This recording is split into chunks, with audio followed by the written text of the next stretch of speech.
بس يموا لي بنتي ما بدي شيء بدي.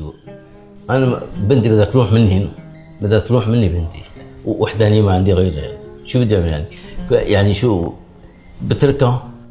بنتي ضناي هذه، وليه حكي الواحد بيترك ضناي قدامه ابوه وعم بيموت. انا كل يوم ببكي عليها، انا مو بس هالعيال، كل يوم ببكي عليها انا وامها. بدها صمام القلب، بس صمام القلب. الدكتور قال لنا 30 بدي 35. الدكتور اما هي ما في مصاري. اذا اشتغلنا اكلنا، ما اشتغلنا ما اكلنا. هاي شغلتنا احنا. ما عادش بيزعلك عم ابو العز؟ حبيبي ما عادش بيزعلك. الله يخليك يا رب. انت اسمك ابو العز ان شاء الله وتضل معزوز كل عمرك. هلا بدنا نخبر اهل الخير يا جماعه، عم ابو العز بحاجه لمساعدتكم بشكل كثير اسعافي. بنته الوحيده مريضه قلب بحاجه لصمام بشكل اسعافي.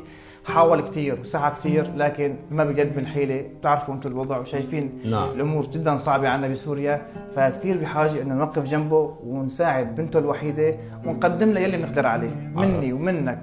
لو جمعنا اي مبلغ صغير، اي شيء ممكن نقدمه لابو العز ولا بنته ممكن يعمل فرق. خلونا نساهم بجمع هذا المبلغ بهالايام الفضيله لحتى ندخل الصبيه غرفه العمليات ونفرح عمه ابو العز ونرجعه هو وبنته بسلامه على بيته. الله يخليكم يا رب، الله يحميكم، الله يتعاد عليكم بجاه الله يا رب. الله يتعاد عليكم. شد لي حالك، شد لي حالك اشوف، شد لي حالك حبيبي، شد لي حالك.